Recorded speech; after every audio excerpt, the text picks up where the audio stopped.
Di sebuah lembah subur di Pulau Bali, terletak sebuah desa bernama Banjar Alasari, tempat di mana waktu terasa berhenti di antara desiran angin dan doa-doa yang terucap dari bibir para tetua. Penduduknya hidup berdampingan dengan alam, dengan keyakinan bahwa setiap pohon, batu, dan hembusan angin memiliki jiwa yang harus dihormati. Menjelang Nyepi, hari suci penyucian diri bagi umat Hindu Bari, desa itu selalu berubah menjadi lautan warna dan suara. Namun, sebelum keramaian itu datang, malam-malam di Banjar Alasari sering diselimuti bisikan halus, seperti panggilan dari masa lampau. Di tengah desa, tinggal seorang pengukir tua bernama Idewa Ngurah Jati. Rambutnya sudah memutih, tangannya gemetar, namun matanya masih menyimpan nyala api masa muda. Ia dikenal sebagai tukang tapel, pembuat topeng sakral yang dipercaya bisa menjadi jembatan antara manusia dan roh leluhur. Suatu malam, ketika bulan purnama menggantung di langit dan kabut turun perlahan dari gunung, Idewa Ngurah bermimpi. Dalam mimpinya, ia melihat makhluk raksasa berwajah garang, tapi matanya penuh duka. Makhluk itu berdiri di tengah sawah, diapit oleh api yang menari seperti nyala dupa. Makhluk itu berkata dengan suara yang menggema seperti petir yang jauh, "Dewa Ngurah, waktumu telah tiba untuk memanggilku kembali ke dunia manusia. Aku adalah bayangan yang terlupakan. Aku adalah amarah dan ketakutan yang kalian buang ke udara. Buatlah wujudku, agar manusia belajar menaklukkan dirinya." Idewa Ngurah terbangun dengan keringat dingin. Ia menatap purnama di luar jendela dan berbisik lirih. Apakah ini pertanda dari dewa atau gangguan dari roh kelam? Sejak malam itu, hidupnya berubah. Setiap hari, tangannya seolah digerakkan oleh kekuatan tak terlihat. Ia menebang batang bambu, menganyam, menempelkan kertas dan kain, menciptakan bentuk tubuh besar, seorang raksasa dengan wajah garang, mata melotot tajam, dan gigi mencuat tajam. Warga desa memperhatikannya dengan cemas. "Apa yang kau buat, dewa?" tanya tetua desa, Jero Pasek, dengan nada khawatir. "Ini bukan sekedar patung, ini adalah bayangan dari diri kita sendiri, segala amarah, iri, dan ketamakan yang harus kita bakar sebelum Nyepi tiba." Desa pun gempar, sebagian takut, sebagian kagum. Anak-anak berlari di sekitar patung itu sambil tertawa, sementara para perempuan meletakkan canang sari di depannya dengan hati-hati. Patung itu tampak hidup, matanya seperti mengikuti siapapun yang lewat. Malam-malam berikutnya, angin di desa membawa suara aneh, bunyi genta kecil, nafas berat, dan bisikan yang memanggil nama Idewa Ngurah. Ia tahu roh itu sudah hadir. Pada malam terakhir sebelum Nyepi, seluruh warga berkumpul. Obor menyala, gamelan berdentum, dan bau dupa memenuhi udara. Idewa Ngurah berdiri di depan patung raksasa itu dan berseru, "Inilah wujud ogoh-ogoh, lambang keangkar murkaan yang kita usir dari hati dan dunia." Sorak-sorai bergema. Patung itu diangkat tinggi-tinggi di arah keliling desa sambil diiringi tabuhan kendang dan teriakan semangat. Di setiap tikungan, orang-orang menari, mentertawakan ketakutan mereka sendiri. Namun di balik semua itu, Idewa Ngurah melihat sesuatu yang tak dilihat orang lain. Kilatan cahaya di mata ogoh-ogoh, seolah makhluk itu sadar menikmati arakannya. Saat pawai mencapai ujung desa, api besar disiapkan. Warga mulai melantunkan mantra, lalu melemparkan ogoh-ogoh ke dalam nyala api. Lidah api menjilat badan raksasa itu, membuatnya terbakar perlahan. Dari kobaran itu terdengar suara gemuruh samar, seperti tawa atau mungkin tangisan. Dan di langit, purnama tampak lebih terang dari biasanya. Idewa Ngurah menunduk, memejamkan mata dan berbisik, "Kini, bayangan itu telah kembali ke asalnya." Dan malam itu, untuk pertama kalinya dalam sejarah desa, ogoh-ogoh lahir bukan sebagai makhluk jahat, tetapi sebagai cermin dari manusia itu sendiri. Api yang membakar ogoh-ogoh malam itu perlahan padam, meninggalkan abu yang berkilau di bawah sinar bulan. Warga Banjar Alasari sudah pulang ke rumah masing-masing, membawa rasa lega dan damai. Namun, di sudut pura kecil, Idewangu Rajati masih duduk bersila, memandangi bara yang tersisa. Angin membawa aroma dupa yang samar, bercampur dengan bau arang dan bambu terbakar. Ia memejamkan mata. Dalam kegelapan pikirannya, bayangan wajah raksasa itu muncul kembali.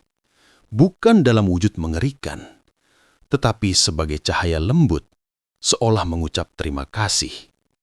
Terima kasih telah memberiku bentuk, agar manusia mengenal bayangannya sendiri. Kata-kata itu menggema di hati Idewanura. Ia sadar, ogoh-ogoh bukan sekedar tatung untuk ditakuti, melainkan simbol penyucian batin, pengingat bahwa kegelapan harus diakui sebelum dilepaskan. Beberapa bulan kemudian, kabar tentang patung raksasa yang dibakar menjelang nyepi menyebar ke desa-desa tetangga. Orang-orang datang dari jauh untuk bertanya dan belajar. Mereka ingin tahu bagaimana cara membuatnya, apa maknanya, dan mengapa seluruh desa tampak lebih tentram setelah upacara itu. Ogoh-ogoh adalah cermin diri, jelas Idewangurah kepada para tamu. Kita tidak mengusir setan di luar sana. Kita mengusir setan di dalam diri kita sendiri. Salah seorang pengunjung, anak muda bernama Wayan Arta, sangat terinspirasi. Ia membantu sang pengukir tua membuat ogoh-ogoh baru setiap tahun. Di bawah bimbingan Idewangurah, ia belajar memahat bambu, menempelkan kertas, dan menyalakan makna di balik bentuk. Suatu malam, saat mereka bekerja di Balai Banjar, Wayan bertanya, "Guru, apakah roh itu benar-benar ada di dalam ogoh-ogoh?" Idewangurah tersenyum tipis. Roh itu tidak datang dari luar, Wayan. Ia datang dari dalam kita, dari rasa marah, takut, dan sombong yang kita beri wajah. Wayan terdiam. Ia menatap mata patung yang sedang dibuatnya. Dalam cahaya lampu minyak, mata itu tampak hidup, berkilau seolah menatap balik ke dirinya sendiri. Tahun berganti. Setiap menjelang nyepi, desa-desa di seluruh Bali mulai membuat ogoh-ogoh. Anak-anak tertawa di jalanan, remaja menganyam bambu, para ibu menyiapkan makanan untuk para pekerja. Apa yang dulu hanya ritual kecil di Banjar Alasari, kini menjadi perayaan besar, menggema dari pegunungan hingga ke pesisir. Setiap desa memiliki bentuk ogoh-ogoh yang berbeda. Ada yang menyerupai raksasa, hewan buas, atau wujud makhluk mitologi. Namun maknanya tetap sama, menggambarkan sifat buruk manusia yang harus disucikan. Idewangurah melihat dengan haru. Benih sudah tumbuh, katanya liris. Api yang dulu membakar satu patung, kini menyala di hati ribuan orang. Namun, di balik semua kegembiraan itu, ia mulai merasa tubuhnya lemah. Tangan yang dulu kuat kini gemetar, suara gamelan yang riuh membuatnya teringat pada masa lalu, pada malam pertama ketika ia melihat raksasa dalam mimpinya. Malam itu ia kembali bermimpi. Raksasa itu datang lagi, kini berwajah tenang dan tersenyum. "Terima kasih, Dewangurah. Kau telah memberi bentuk pada bayangan, dan kini manusia mengingat asalnya." "Apakah ini akhir?" tanya sang pengukir tua. "Tidak," jawab sang raksasa. "Ini baru awal, karena manusia akan terus melahirkan aku setiap kali mereka melupakan cahaya." Ketika ia terbangun, pagi sudah tiba. Burung-burung bernyanyi dan matahari menembus jendela Balai Banjar. Di luar, Warga sudah bersiap membuat ogoh-ogoh baru. Idewa Ngurah tersenyum lemah, merasakan kedamaian mengalir di dadanya. Hari itu, ia duduk di depan pura dan menatap anak-anak muda bekerja. Ia tahu waktunya tidak lama lagi, tapi ia bahagia karena tradisi yang lahir dari mimpinya telah menjadi api abadi yang tak akan padam. Pada malam pawai tahun itu, ribuan obor menyala. Ogoh-ogoh yang baru lebih megah daripada sebelumnya. Sayapnya menjulang, wajahnya gagah, dan warnanya berkilau di bawah sinar bulan. Idewa Ngurah duduk di kursi bambu, menatap pawai terakhir dalam hidupnya. Ketika ogoh-ogoh itu lewat di depannya, ia menundukkan kepala, berdoa dalam hati. Semoga manusia selalu mengingat bahwa kegelapan bukan untuk ditakuti, tapi untuk dipahami. Dan di tengah gemuruh gamelan dan sorak-sorai warga, Idewa Ngurah tersenyum, sementara api di kejauhan kembali menari, menyalakan langit malam Bali. Beberapa bulan setelah pawai terakhirnya, Idewa Ngurah Jati berpulang dengan tenang. Ia ditemukan duduk bersila di depan pura kecilnya. Wajahnya tersenyum seperti sedang bermeditasi. Di tangannya masih tergenggam serpihan bambu, sisa bahan dari ogoh-ogoh terakhir yang ia buat. Seluruh Banjar Alasari berduka. Selama 3 hari 3 malam, dupa menyala tanpa henti. Suara kidung dan gamelan mengiringi kepergian sang tetua yang telah menyalakan api kesadaran bagi desanya. Namun di antara air mata dan doa, ada juga cahaya yang tumbuh. Wayan Arta, murid setianya, kini mengambil alih tugas sang guru.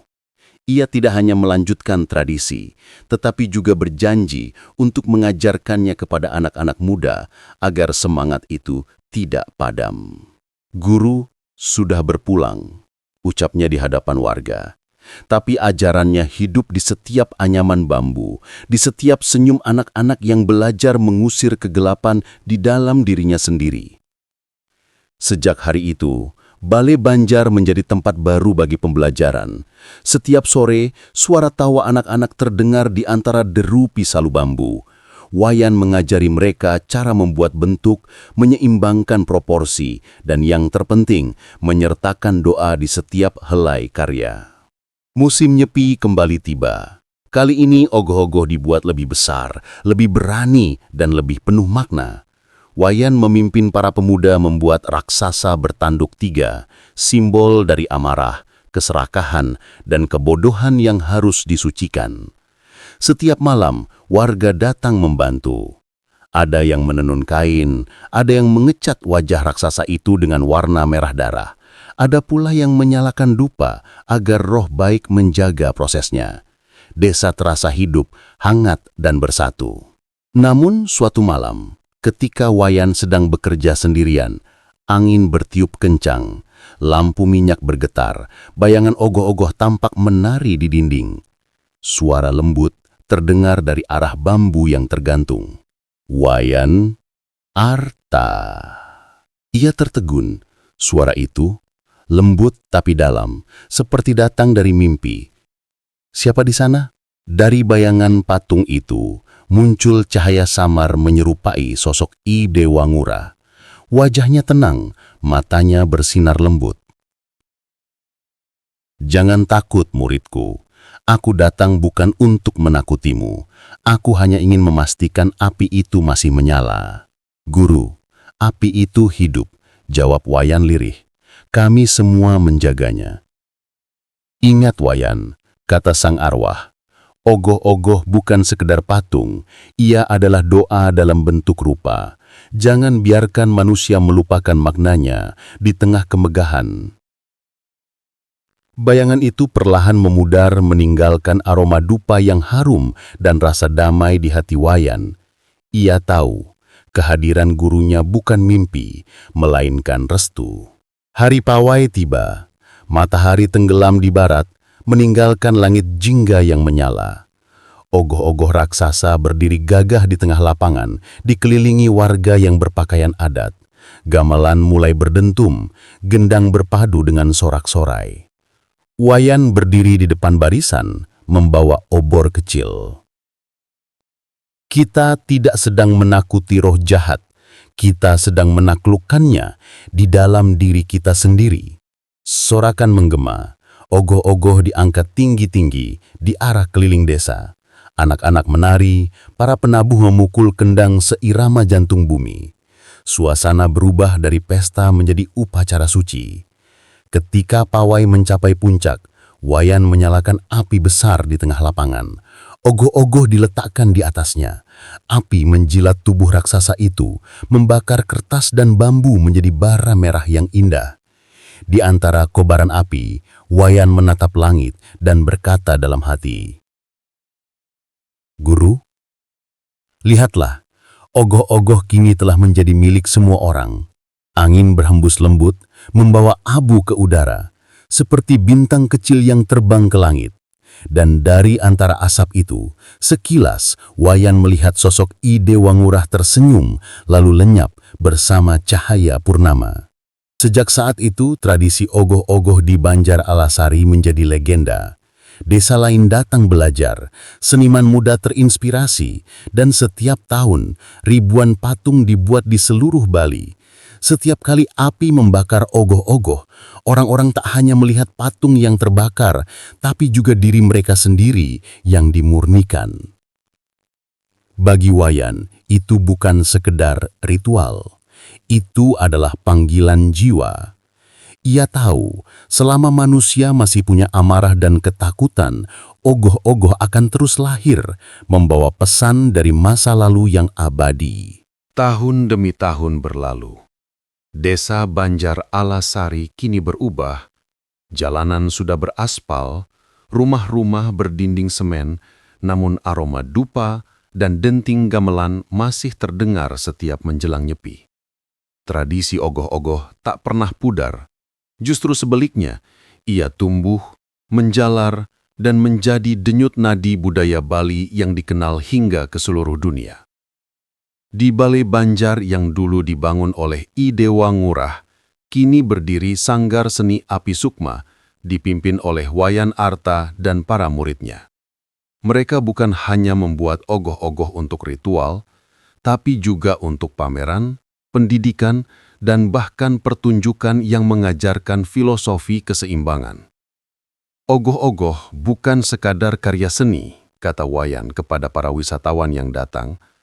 Ia adalah doa yang bisa dilihat dan pelajaran yang bisa disentuh. Setiap tahun, ribuan orang memadati jalanan Bali untuk menyaksikan pawai ogoh-ogoh. Cahaya obor menari di udara, suara gamelan menggema dari ujung ke ujung pulau. Di tengah keramaian itu, wajah-wajah muda tampak bangga mengusung hasil karya mereka, raksasa-raksasa simbolis yang lahir dari tangan, hati, dan doa. Namun bagi para tetua, mereka tahu, setiap tabuhan gendang, setiap langkah kaki adalah gema dari malam purnama pertama di Banjar Alasari, malam ketika I Dewa Ngurah Jati memahat bayangan menjadi cahaya. Suatu sore menjelang nyepi, Wayan duduk di pinggir pura menatap anak-anak muda yang sedang membuat ogoh-ogoh baru. Di antara mereka ada seorang anak laki-laki bernama Madijaya, penuh semangat dan rasa ingin tahu. "Beli Wayan, kenapa kita harus membuat ogoh-ogoh setiap tahun kalau akhirnya dibakar juga?" Wayan menyenyum. Ia mengelus kepala bocah itu dan menjawab pelan. "Karena yang dibakar bukan ogoh-ogoh, Jaya. Yang kita bakar adalah keburukan dalam diri kita sendiri. Setiap tahun manusia berubah, maka setiap tahun kita perlu menyucikan diri lagi." Jaya mengangguk, matanya berbinar. Di tangan kecilnya, ia memegang bambu, mencoba ikut menenun kerangka kecil. Wayan melihat itu dengan mata yang hangat. Dan di balik sorot mata tua itu, seolah tampak bayangan gurunya dulu, ikut tersenyum. Malam pawai pun tiba. Langit gelap, tapi Bali bercahaya.